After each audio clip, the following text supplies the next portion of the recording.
Hi everyone, and welcome to my fall series.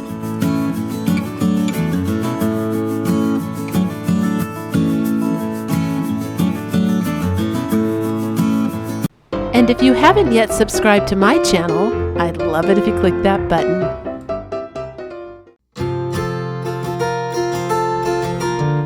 For this craft, you're going to need one of these little chicken wire frames, some decorative picks from the Dollar Tree, some rub-offs, and some craft sticks. So I start by cutting these Dollar Tree pumpkins in half, and then I decide to go ahead and use some Spanish moss from the Dollar Tree, which at first I was going to do burlap, but I thought the Spanish moss looked cuter.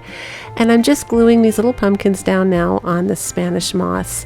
So you can see with the third pumpkin there, I had to cut it down really thin. I had to take more off because it just was too bulky at the top in order for everything to kind of look, I guess, balanced. And some pumpkins, pumpkins in a pumpkin patch are never all the same size. They're all different sizes. So that looked more realistic. And all you do is you just shave off a little bit more. It's super simple to do. And if you don't have the chicken wire, I've shown in previous videos how you can take those Dollar Tree waste baskets and go ahead and cut them and take a Dollar Tree frame and hot glue those around the back, paint them gray, and you have a perfect faux chicken wire. And now I'm just trimming the Spanish moss a little bit so it's not hanging over the edge. And then I do reinforce it with little dots of hot glue in the back. I try to make it not too noticeable, but you see it a little bit, but when I put it on the tier tray, you're not going to see it. So I decide to take those stems out and just make a cuter stem, I guess. I cut out some cinnamon sticks. I thought those would make the perfect little stems. I just cut them up and glue them on top of the pumpkin, and now I'm making a raffia bow, and I'm going to put one on each one of these cute little pumpkins.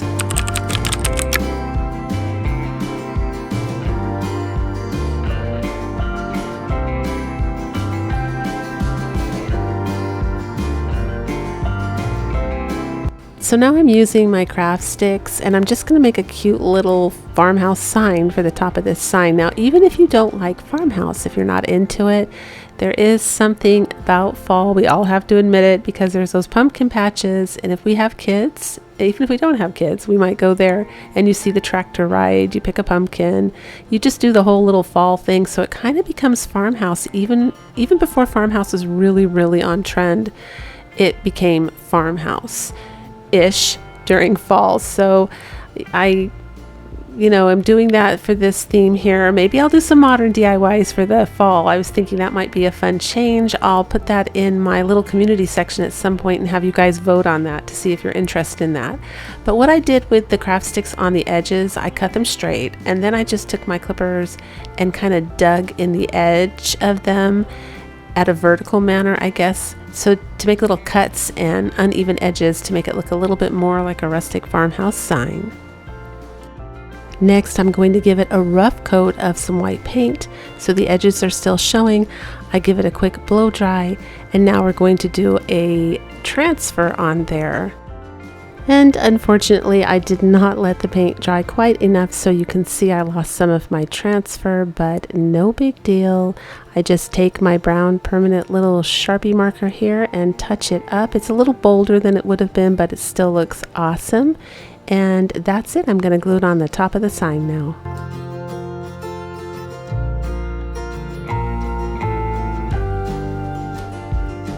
And I hope the camera does it justice, because this came up so cute. And the next step is to glue something on the back so it stands up straight. And I chose a tumbling block and one of those little wooden cubes you can get at the Dollar Tree. And that's it. I absolutely love the way this DIY came out.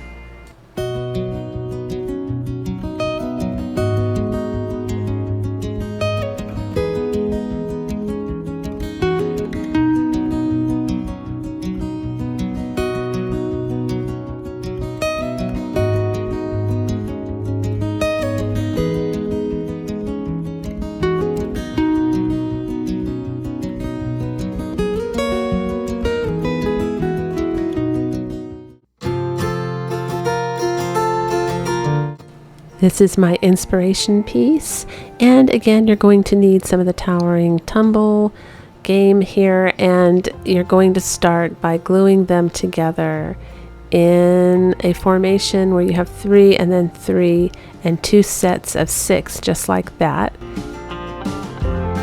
And then when you have those 2 sets glued together, you're going to go ahead and glue them on top of each other like you see me doing here. And I also did 2, you can see it up in the upper right or upper left hand corner there. Those are already done. We're going to be making a total of 3 little books, and this isn't a new DIY by any stretch of the imagination. It's been around I think for 4 or 5 years, but believe it or not, I don't have one.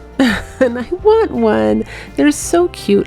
I mean, I made a little super tiny one for a tiered tray decor just all year round for farmhouse, but I really wanted one for this season. I think they're super cute, in particularly for fall. At least the designs I've seen are super appealing. So that's what we're doing today. So now we're taking some of this aged paper I got on Amazon. Again, the link is down below in my description box if you're interested in getting the one that I'm using. And we're tracing just the edge here. I'm choosing the part of the paper that has like an orangey tint to it because it's autumn and I just want a little bit more of those kind of colors, I guess. This is supposed to be like the binding of the book, the edge, and it's supposed to look old, so I thought it would go really good. And we're just going to trace 3 of those out. And once you have those 3 cut out, of course you're going to take and bend them around the edges of these little cute little rectangle shapes you made to get the marks and seams so that when you go to write your words, you'll know where to write them.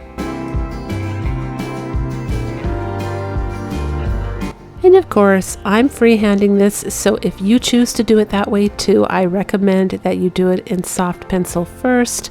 I'm not confident with my writing, even when I start with the letter at the end and then the letter at the beginning and try to move my way to the center. I'm still, I just struggle with this. This isn't my strength. So if you have a stamp, or if you want to put this through your printer and print up the words, you can do that too. Either way, but if you do it freehand like me, make sure you use a pencil first. I'm going to use this painter's pen here. You could get them at Walmart, and I'm going to go ahead and trace out my words. I did end up having to go over these about 3 times because when the paint dried, you could still see the pencil even though I had written it really lightly. So just wanted to give you a little bit of a heads up on that. And now I'm just going to glue them down using some hot glue. You can use wet glue if you want to. I just appreciated the instant stick, and what I did is I moved really quick to press them down while the glue was still liquid. And then I decided that I wanted my cute little books to be orange so that they kind of really popped the whole vibe of fall and autumn. And so I'm doing this now, and it looks fine because once you distress and you add the little lines everywhere, you're not going to see, just keep your hands steady. But if you want, or that you want yours to be a color, go ahead and paint it ahead of time. And then I thought, no, Holly, don't take a shortcut here. I want my sides to look like book pages, so I'm just taking the color Antique Parchment by Apple Barrel Paint. I'm taking off some hot glue here. And I'm going to paint the sides to try and make them look like book pages. And the color for the orange that I used is the Dollar Tree orange. I've spoke about this in a previous video. I think their paints are pretty decent. I pick them up when I can. I just don't like the way they come in the squirt bottle because if I squirt too much out, I will waste a lot of paint because I can't get it back in. So this way I just put it, you can see the little orange bottle there. That's an old paint bottle that had orange paint in it, and I rinsed it out a little bit, but it was pretty much the identical color. So I just squirted the Dollar Tree paint in there, and that's the color I'm using. Next, I just took my gray Sharpie pen and started drawing some lines. These don't have to be perfect. In fact, the more imperfect they are, the more realistic they look. You don't want like even symmetry because pages don't look like that. You just kind of want the illusion that there's book pages there. And then I take my brown little Sharpie there to the right, and I'm going to go ahead and accentuate where the books separate, where there's supposed to be 3 books. to try and kind of tone down where the two layers join, because you don't want that to stick out. You want them to look like they're thicker books. So that's what I do next.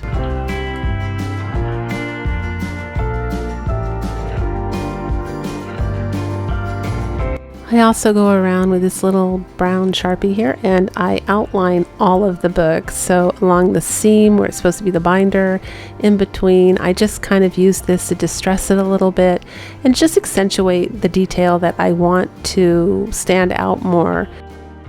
Next, I'm going to use this little checkered buffalo ribbon here and tie it around the side end of the book, and then just put some fall garnish on top with some bows and a little pumpkin and a leaf, and just do some fall. That was a little bit different than the books I showed you, I guess, but I just think that looks really, really cute. So that's what I end up doing.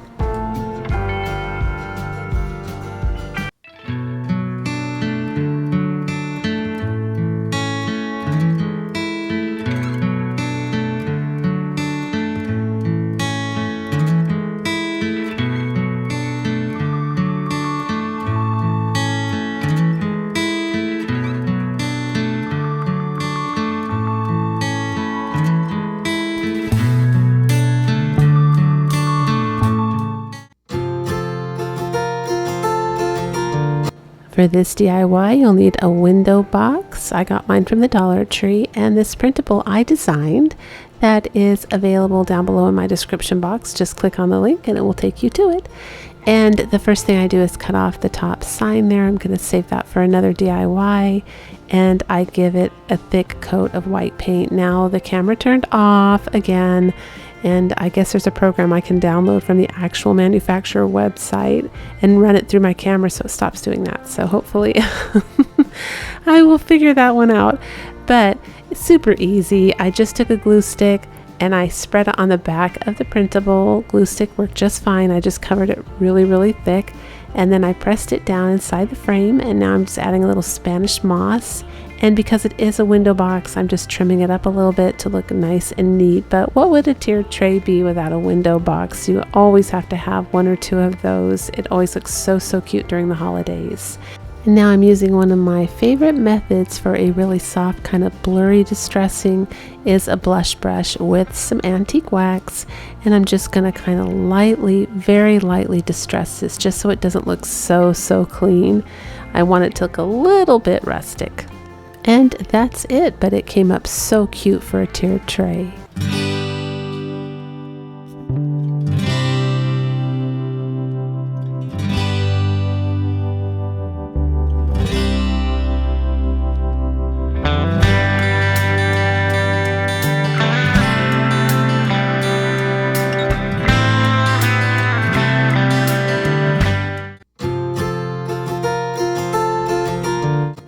For this craft, you're going to need the tumbling tower blocks and some of the wooden pieces from the Dollar Tree.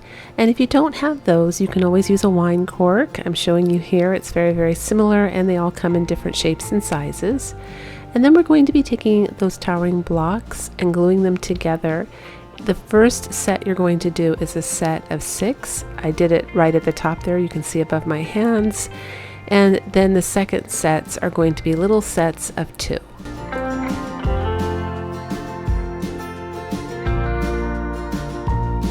After you have those 2 glued together, you're going to be gluing one of those 2 sets on either side of that center formation with 6.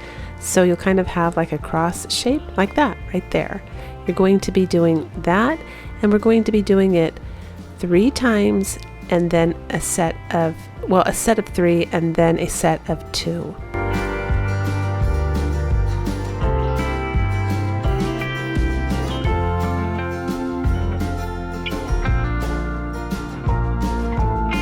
Next, you're going to make sure that they all line up. Unfortunately, the tumbling blocks, and probably the Jenga blocks too, I'm guessing. I've actually never had Jenga blocks, the real brand name ones, before, but I'm guessing they're not perfectly even in sized too. So you definitely, when you put your little formations together, see how some are shorter and some are longer.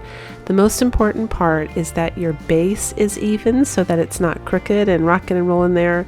and that your little pieces on the top fit together perfectly. So you can see that one side is shorter, and what I'm doing is just putting a bigger blob of hot glue to lift it up so that the pumpkin's nice and even on the top, and then I'm sneaking my glue gun in there to glue the rest of it down. So I have extra hot glue on that little side where they were shorter, and that will even everything out. And don't worry about it, because we're going to be fixing that and you won't see that when these are all done anyway. You can see I'm putting a little bit more glue in there too. I'm just making sure that it dries nice and even and straight. Make sure you hold it too while it dries, just like I am, so that it doesn't suddenly sink, because you know the hot glue is liquid until it solidifies. So you want to hold that nice and still until it's dry. So this time we're just making another formation here, but this time there's only going to be 2 on top of each other, and we're making little rustic primitive type pumpkins here, in case you haven't guessed. I think the towering blocks are so much fun, especially for tiered tray decor. And if you're really careful with how you craft with them and how you paint them, you can make some really high-end looking stuff. And the emphasis is, of course, you have to be careful on how you craft and how you put them together. But I've seen some amazing videos over the summer, and I was like, oh my gosh, you made that with towering blocks. I mean, they really are impressive when you do it correct. So we're making some little cute primitive pumpkins today. So now we have 2 little pumpkins there with a stack of 3 and a stack of 2, and here comes the spackling. For this part, I'm only looking to fill in the little gaps where I joined the little crisscross formations together, because those are bigger. I'm not worried about all the other little lines. With towering blocks, or is it towering blocks? I don't, anyway. It's impossible to get all the little seams, but for the look I'm going for these pumpkins, that's going to be perfect. So for this first round here, I thought I wanted these guys to be an orange and like a soft green. And when I was done, I thought, no, that after I painted it, I just thought that definitely didn't pick the energy up that I was envisioning in my mind when I thought primitive. Because primitive, if you look that up on Pinterest or online, has a definite energy to it and a vibe. So that, even if I dry brush white over this, which I did end up doing, I ended up painting them orange and green, and it was still way too bright for the look I was going for. So that's the nice thing about paint, is that you can repaint. So I take the color Antique Parchment in Apple Barrel paint, and I go ahead and paint both of those in that color instead.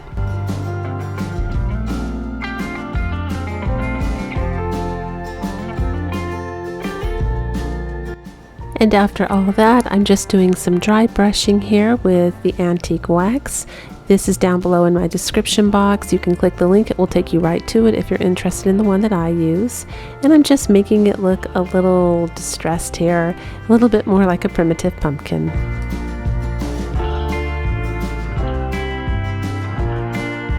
And now I'm just taking those little Dollar Tree stems, and I'm gluing them on the top to make a cute pumpkin stem. And I tried to choose the thinnest ones in the bag. There's some chunky ones and there's some thin ones, and that's the best you can do. And like I said, you can use a wine cork. You can even use a cinnamon stick if you don't have anything else. I'm going to top each one with a raffia bow with Dollar Tree raffia, and then I'm going to add a cute little flower just for a pop of color, and that's it. I think these came up so cute, and they're such a simple DIY to do, and they add a lot of height and dimension to your tiered tray.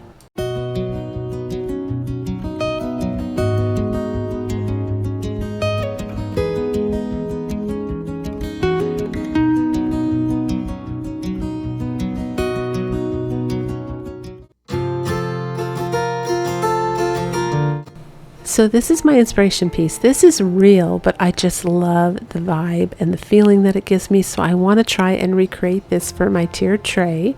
This is a Dollar Tree glass, some pom-poms, and some cinnamon sticks. And I'm just taking the Dollar Tree orange paint now and doing a coat on this glass. Now, there's a story with the pom-poms, and you'll see as the video moves on here, but we're going to just go with it for now. And I do the second coat of orange paint with a sponge because I just found that kind of gave it a little bit more texture and just a nicer look, I think. And I took some black paint and just edged the top just like the original photo was. I loved that look. I thought it was really, really cute. And I took a paintbrush, dipped it in some paint. Now I know you can use a toothbrush, but this is what I had right near me and I didn't want to go get a toothbrush, so this is what we're using. Kind of messy. I went and washed my hands, but it worked brilliantly, as you'll see in a minute. I get those speckles I'm after, and we get that cool enamel look, which I was after, only fall style here with orange. It comes up beautiful. Look at that. Perfect. So I used tissue paper and ran this through my printer. This is a free printable. It will be down below my description box. I created it and you can go ahead and print it up. And I tried to get it to match as close as I could with the vibe of the one I saw. So I show you how I went about taping the tissue paper on the back of paper. I just use paper, but actually I probably am going to get some cardstock because that would work a lot better. And I did leave the tissue paper in 2 layers just because I was afraid it was going to tear. It is Hallmark tissue paper. It should be really strong, but I just didn't want my computer, my printer getting jammed up. So there's that. And I tried to cut it out to look like a little pumpkin a little bit. Now, it was a perfect match when it was dry, and when it got wet, and the double layer of the orange under the cup and the tissue paper made it go a little darker, but no worries, we make it all blend in and it looks beautiful at the end. So first item on the list here is to weight down that cup so it stops slipping up. I use a paint bottle to do that, and go over the letters with white paint because the background was orange and the tissue paper was so thin and see-through. The letters really kind of just faded out. So you might want to leave that little part where you think the letters are going to go white, or maybe even cut out the pumpkin shape or whatever shape you want. Trace it onto your glass when the paint is all white, and then go about painting it orange so you can deliberately avoid that area. There's different ways to do it, but I just wanted to warn you, if you do decide to paint it orange, you're going to need to brighten up those letters a little bit.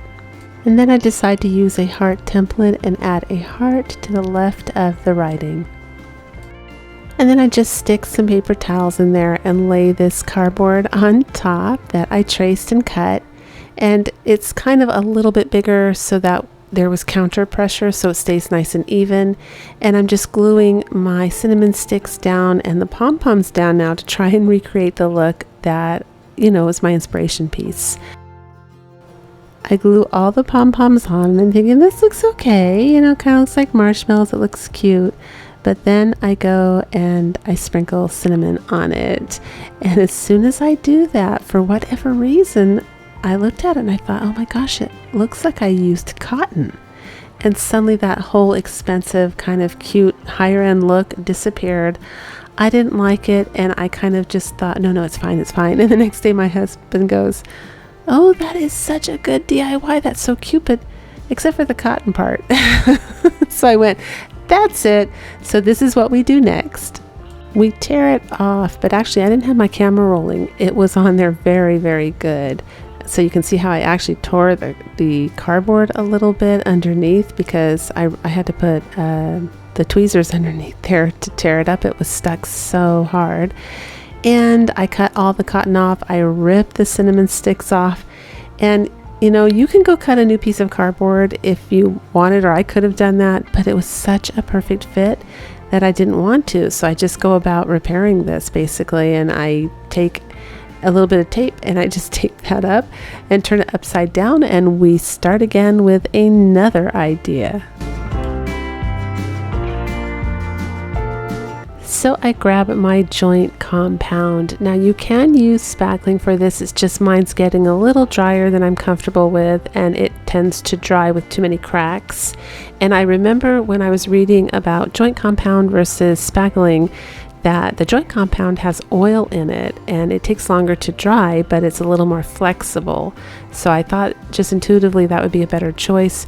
Real whipped cream has fat in it too, and oils Often they'll add oils in it. And so I don't know why, I just felt like that might add some more realism, because if you actually compare spackling with joint compound side by side, the joint compound does look more like whipped cream. It's a very silky, soft texture. It even dries kind of rubbery. So, you know, you can do either or, but it's, and they'll look good. But I tend to pay attention to detail. I don't know if I have OCD or what, but I don't even know if that's the term for it. But I do pay attention to detail, and for me, just that extra realism was exciting.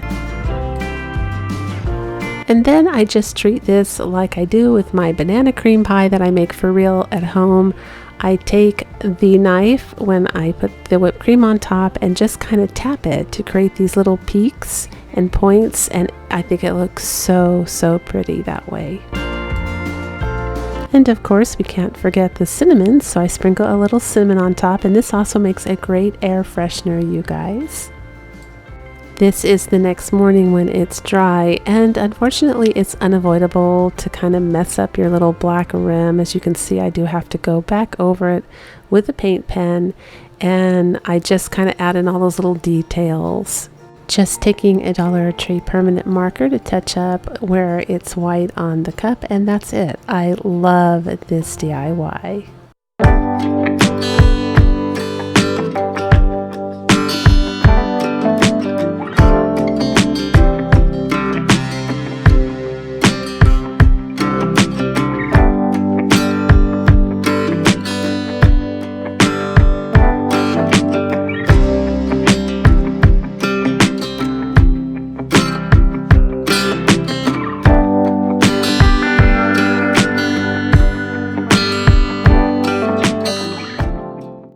Saw this on Pinterest last year and I absolutely loved the concept, so I decided to make one of my own.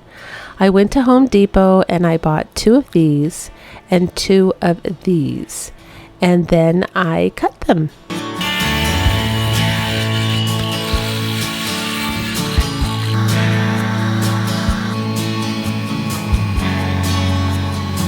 So I cut 5 12 by 12s of the bigger strips and the matching edges, and 4 10 by 10s of the bigger strips, and of course the matching edges.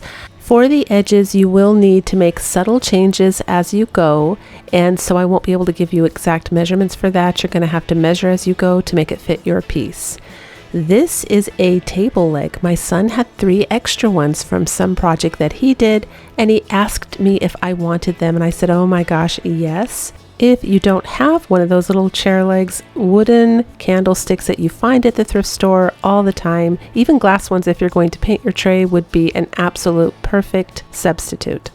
This is me putting a hot wood glue stick into my glue gun, and this is the one I use. It's down below in my description box. There's a link to it, and it is amazing. I think it holds better than nails, and it's certainly a lot easier than screws, which sometimes go sideways and out of the wood and you can see it. But for this project, it works perfectly. I made a mistake on one of the pieces and I tried to pull it apart. Then I asked my husband to try and pull it apart just to test it, and he couldn't. It is there for good. So go slow. Make sure that you have everything straight and even, because if you don't, chances are you're going to have to recut wood. Same thing when you come to gluing the edges on your project. Make sure the glue is at the bottom part of your strip so that it doesn't ooze out and show at the top. It does have a yellow tint, just like the cold wood glue, which, by the way, you can also use cold wood glue if you have heavy items that you can put on either side to squeeze it together like my hands are right now so that it stays tight, and while it dries, go ahead and use the wet cold wood glue. Before you put the final edges on it, be sure to go ahead and mark your center where you're going to want to put your centerpiece. If you put your edges on, it's going to be harder to do that because the ruler won't lay flat. I mean, you can still do it, it just makes it a little bit more challenging.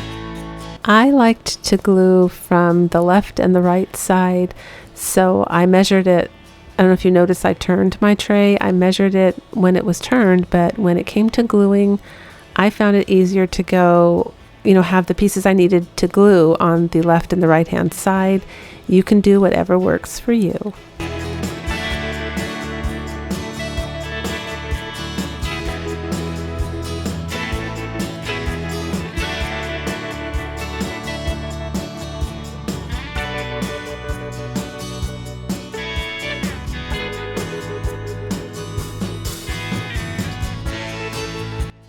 And now I'm just going to repeat the exact same steps for the top tray. I also did not want the top tray to be like a cookie cutter version of the bottom tray, so I deliberately made the edges, like the longer part of the edge, go on the vertical part of the strips here that I'm gluing together, and then on the other one, down below, the bottom one, I did the exact opposite. If you want yours to be looking the same from the side, where you don't have any seams on one side and then seams on the other side, on the top and bottom, make sure you pay attention to that as well. Next, I took my Ryobi cordless drill, and I'm just drilling a hole in the center where I had marked with pencil previously. There is a screw on the bottom of this chair leg, so you do have to press down and screw it into the wood, so the hole needs to be just a little bit smaller than the screw, and you get a nice tight fit that won't move. I also pre-marked the top of the bottom of the top tray so that I knew where the center point was as well. But even with doing that, when the glue is still liquidy, you'll see me start turning the tray around here because I keep rotating it and moving it to make sure that it's perfectly even from all four corner views. I like mine better without wooden feet. If you want to add some, you certainly can, but this is how it came out, and I absolutely love it.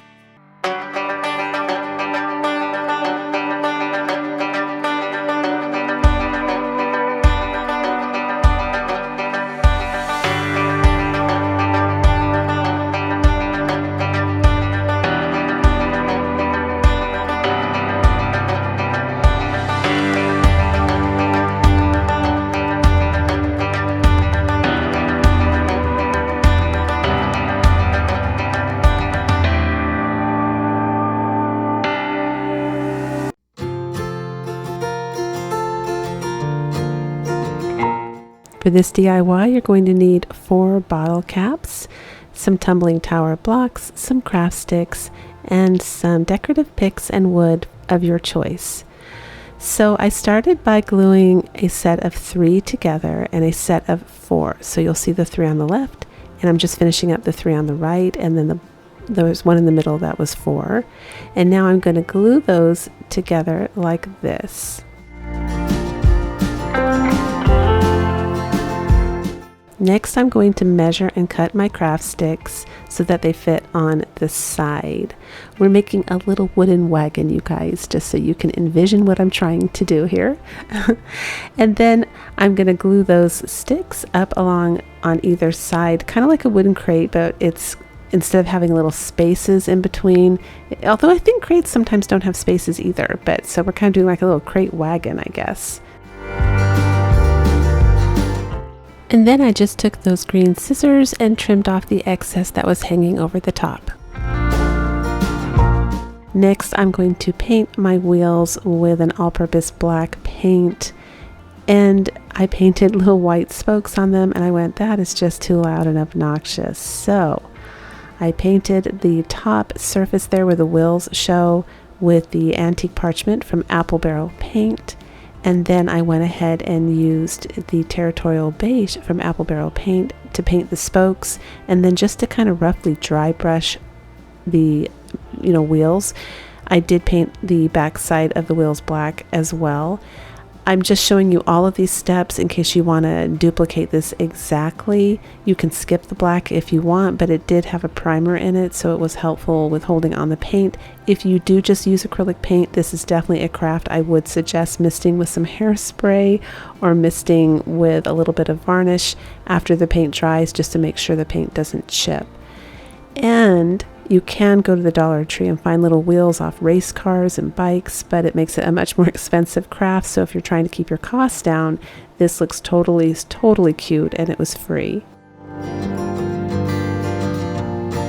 So now I'm just gluing my wheels down, and I did dry brush some Territorial Beige on that little wagon there just to distress it a little bit. And I paint my wheels black on the inside afterwards. I don't know what I was thinking. Do that before. And I'm just taking the black paint now and lightly distressing the edges of the little wagon so it looks like it's been outside on a farm. And this is a reed left over from a Dollar Tree basket I took apart for another DIY. It is a perfect handle for this wagon because it bends and takes shape and you can shorten it easily. So that's what I choose to make my handle out of, but you guys be creative and do whatever works for you.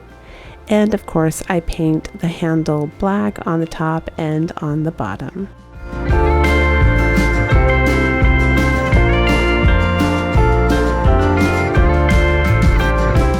Now I'm just adding some raffia inside the wagon, and I did have to add more than I thought, so I did end up putting like a little bit of burlap under there to kind of help lift it up a bit. And what I'm trying to accomplish with this wagon is for it to carry pumpkins and firewood. I am using the other half of the styrofoam pumpkin that I cut in half because a whole one won't fit in there. And this is the next day. I decide to add some shadows in where the different wood pieces meet because that was the whole point, for it to have kind of a crate look. And I didn't worry if I scribbled over a little bit. Don't worry about it. It just looks like a scratched up old wooden wagon, but it came up so cute.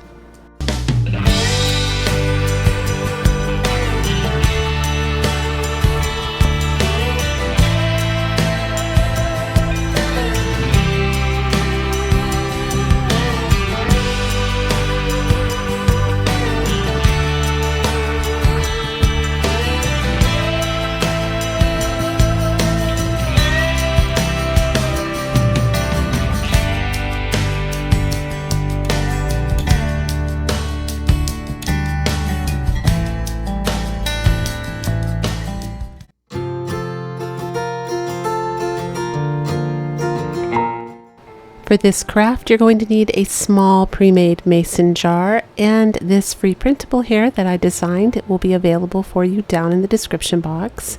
And we're just going to paint this little mason jar white. And I'm painting with my DIY chalk paint. For those of you that are new to my channel, I made 2 videos on how to DIY dirt cheap chalk paint. Several different options because some people had different comfort levels with what they wanted to use. Turns out the most recent video with my favorite ingredient, which I mentioned in that video because there's 3 to choose from, is a lot cheaper than the very first video that I made because things have changed since the first video. You know, it all has to do with supply and demand. But you can save so much money if you make your own chalk paint. These are 1 coat, high quality, silky, beautiful finishes. And if you're trying to keep up with Waverly or any kind of chalk paint for that matter, it's hard. So if you make it yourself, you know, you can save a lot of money. So check out that recent video. It will be down below in my description box if you're interested. So for this printable, instead of cutting it out, I'm going to go ahead and tear it out. Sometimes I'll tear it a lot bigger. You know, I'll allow some room there because I'll take a lighter and burn the edges. Those are some of my favorite looks at fall and Christmas time. Now, some of you will come on and say you can wet it to tear it, and I know this. And thank you, by the way, for all of the people that come on and give tips. I love it. It is so helpful to share with each other, and you never know, your comment might be seen by many others, so you never know who you're helping. So leave those tips.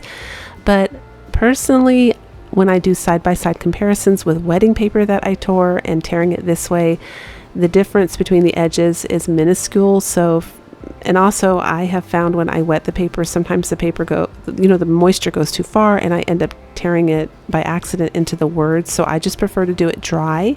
But if you're used to a certain method that you've been doing for a while, do it your way. You know, you should always stick with what works for you. And I want to say too, the only exception to that rule for me is when I'm decoupaging furniture, I use napkins. And with napkins, it does seem critical to use the water because you kind of pull it apart and the fibers on the edge of the napkin become so wispy and fine that it makes them disappear into the furniture a lot better. So with napkins, I definitely use water and tear. But for now, we're just going to do it the dry way.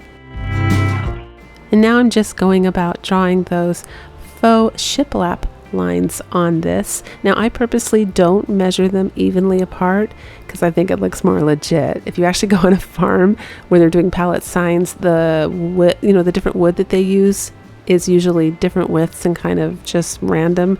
So I do it the same way on my crafts, and I just use a regular old pencil. That works great for me. And now I'm going to use some gray paint there. You can see I just put a drop on my paper and brushed it downwards, so there's hardly any paint on my brush. This is a really wispy, soft, light distressing.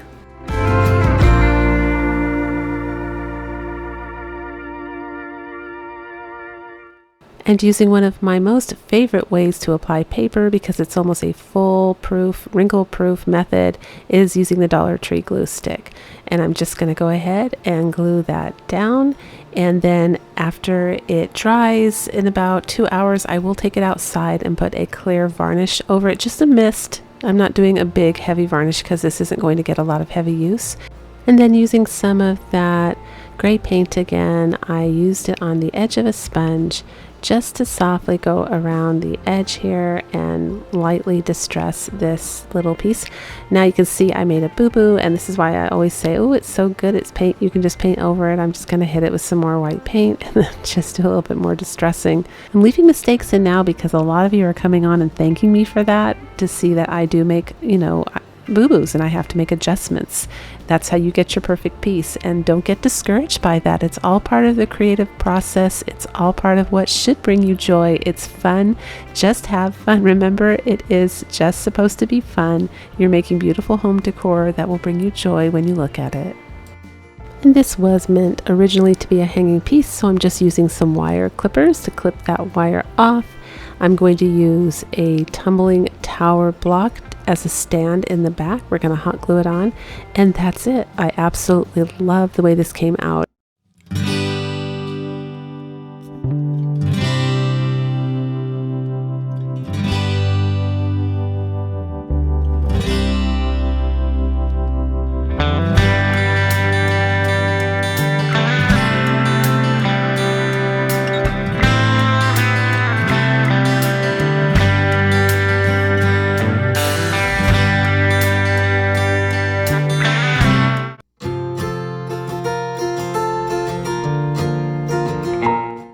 For this DIY, you're going to need the tumbling tower game blocks, and I'm starting off by gluing them together, the thick side to side, in formations of 5 each, and I'm making 3 of those formations.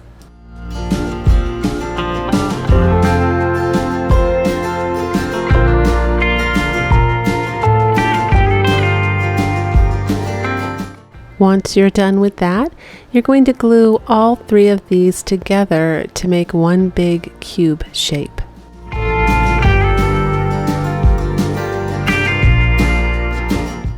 For your second pumpkin, you're going to do another row of blocks, but this time you're going to do 6, and you're going to make 3 exactly like you did before and glue them together exactly like you did before. And you will end up with another cube type formation, but it'll just be a bit bigger. And you're going to do this exact same thing again, except this time you're going to do 7 of the towering blocks. So just to clarify, there are groups of 3 there if you look at it vertically, if you wanted to glue it on the sides instead. And I glued those 3 little clumps together in 7 rows, 6 rows, and then finally 5 rows. And if you haven't guessed already, we're going to make a little primitive pumpkin topiary here, and it just kind of gave the vibe of the shiplap look. Look how cute that is. So this is what you should have so far. So the camera turned off, but it's no big deal. I just painted the bottom in the orange paint from the Dollar Tree in the Crafter's Square. It's called Crafter's Square Peinture acrylic paint. I looked up the word peinture, and it's just translated into English as paint. It's French. The language detected was French. So it's just their squeeze bottle acrylic paint. And this pumpkin I'm going to paint in Joanne Craft Essentials Crafter Edition paint in the color Leaf Green. And then the very top pumpkin, I will be painting this one in the color of Antique Parchment by Apple Barrel Paint.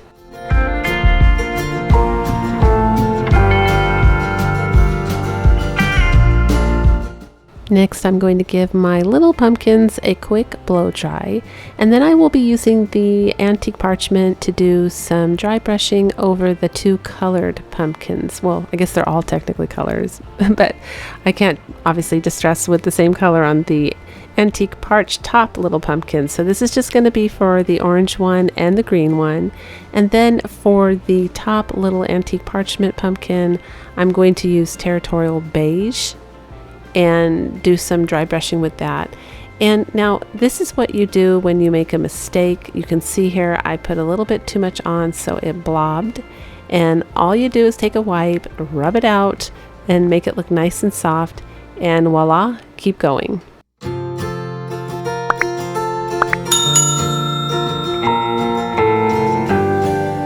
And territorial beige is an Apple Barrel paint, by the way. I didn't mention that.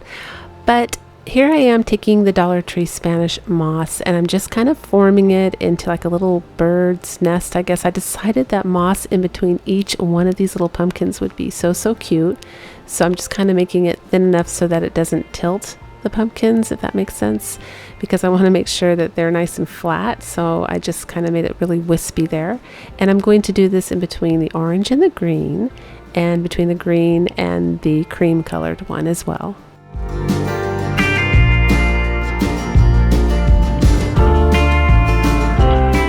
Using a little Dollar Tree wood piece, I'm just adding a stem. You can go outside to good old Mother Nature and just grab a branch in the same size or thinner and cut them in little pieces too. If you want to do that, that would be just as good. And you can also use a wine cork. You can use a cinnamon stick or a bunch of cinnamon sticks together. I've seen people twist like the raffia up and make stems that way. The Spanish moss, I guess, technically could be twisted around something, but just be creative and have fun. And here comes a really fun part. I love to embellish my little pumpkins. So this is some stretchy lace. It kind of has a boing factor to it. It bounces back when you stretch it. But the Dollar Tree lace ribbon would be just as sweet, totally. So you could substitute that easily for this. I was going to use that. It's just I started using this, I cut it open. So I thought, I have a little theme going this year. And because these are supposed to be little primitive pumpkins, I'm going to keep it nice and simple. I'm just going to glue the little flower on top for an embellishment. And then of course the raffia. You got to have the raffia at fall time. And that's it. I just kind of trim the raffia up a little bit and we're good to go. And I think this came up so cute.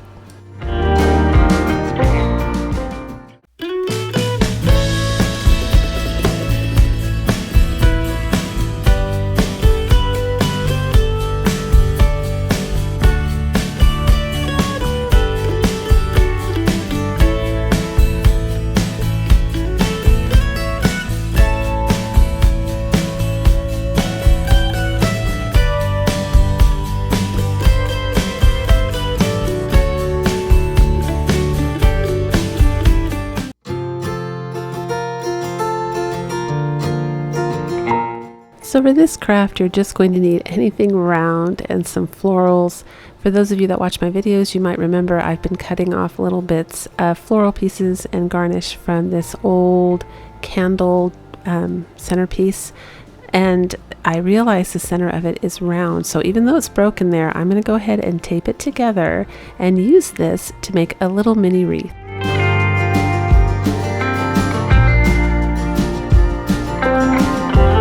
And you really can use anything round. Be creative, because by the time that you'll see what ends up happening, but by the time you glue everything down on this, it's going to end up being so sturdy. So you just need like a template, basically, a round template, so that you can get your project going.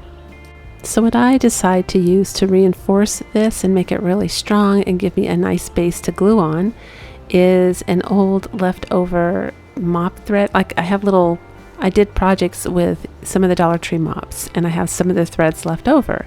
So I thought, oh, these will be perfect because they're kind of furry and they'll grab the hot glue and the flowers really well. And that way I can also save my twine because I use the twine more often and the nautical rope is more expensive than the mop. So I'm always looking to save money, and I always pass those tricks on to you guys. So you just go about wrapping up your entire thing with, it could even be old material. It can be anything. Just, try to save your nautical rope, since you're not going to see it unless you could do a different wreath here. You might end up just covering part of it. I'm planning on covering all of it. If you only cover part of it, maybe you'll want to use the nautical rope because you'll see it. If you're going to see nautical rope, it's definitely worth using, but if you're not going to see it, don't waste it.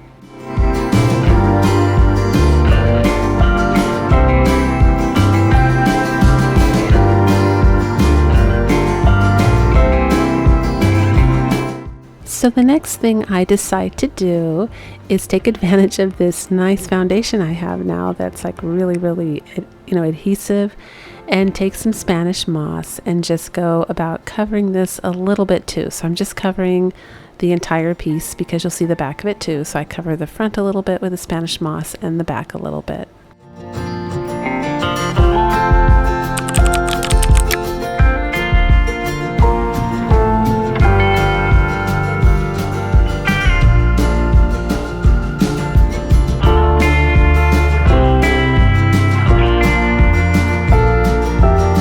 And because I didn't really want to give this guy a haircut because that would kind of undo everything I was trying to accomplish, I went ahead and took advantage of the Dollar Tree twine, and I'm just tying it on there, and I'm going to loosely wrap it around the wreath to help hold all the little wild, unruly little pieces of Spanish moss down.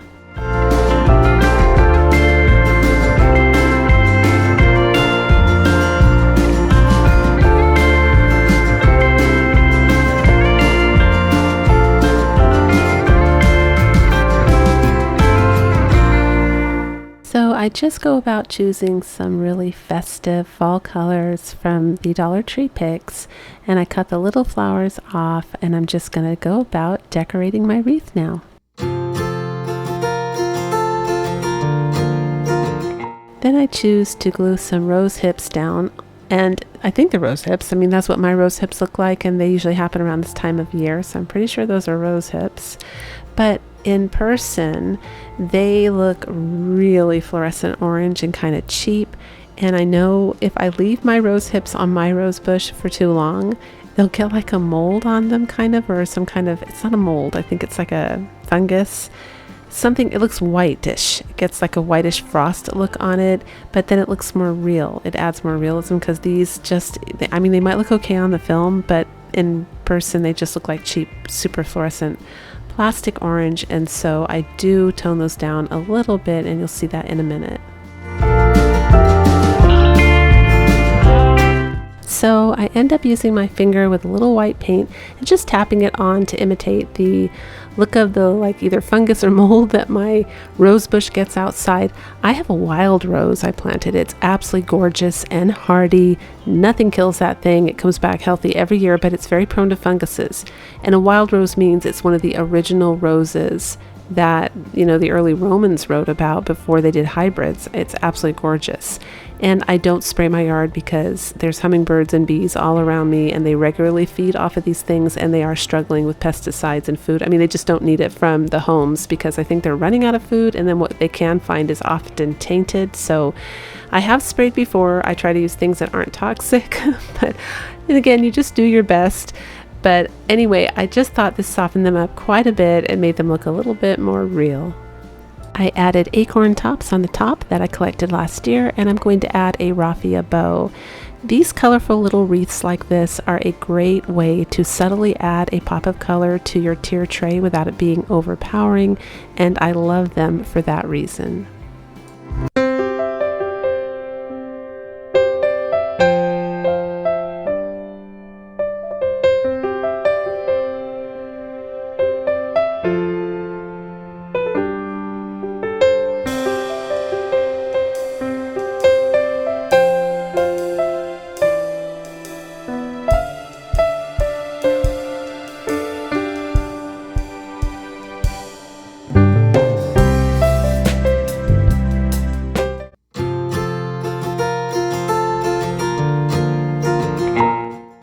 For this craft, you're going to need one of those little Dollar Tree wedding buckets. I'm using a chalkboard tag, decorative picks, and one of these little chalkboard signs. And I wrote "Welcome to our patch" in pencil first, just to make sure I got it right. And now I'm going over it with a white chalk pen. After that, I glue this sign onto the other chalkboard sign. I just thought that would make the back look really nice, because on the tiered tray you do have a 360-degree view where, on my kitchen counter, because it's on the corner. And then to cover that little hole at the top, I just made a little twine bow out of the Dollar Tree twine. And that's it. I made it nice and straight too. That's the trick, so it doesn't cover your words. And now I'm taking some of my antique wax. That's down below in my description box if you want to get the one that I use, but any antique wax will work. And I'm just sponging that on these white buckets. I do have to do about 3 coats to get it dark enough so it looks a little bit like a wood bucket. I'm not being too picky here. I just want it to look more or less like a little wood bucket.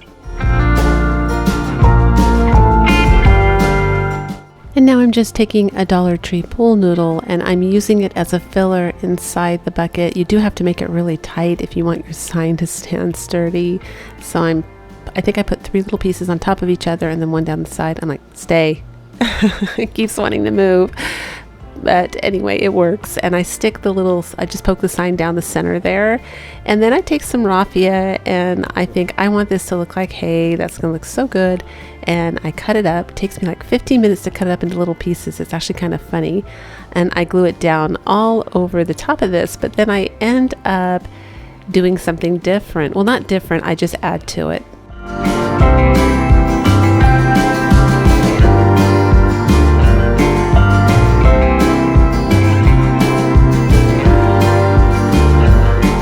Now I'm taking my cute little pumpkins off of their wooden sticks.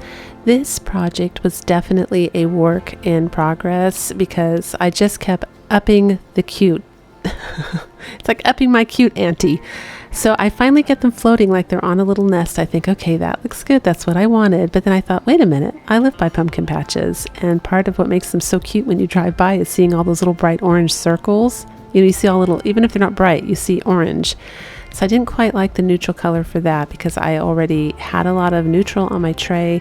In other words, for me anyway, when I do my tiered tray, I do try to balance out the colors. So if I have a lot of neutral, I'll add a little splash of color here and there. So I just haphazardly you can see what I'm doing. I'm just tapping with my brush to tap on some orange color so it kind of looks like a see-through watercolor. And I'm not worried about it being perfect. It covers all of the pumpkin. It's just the overall energy, and I absolutely love the way this comes out.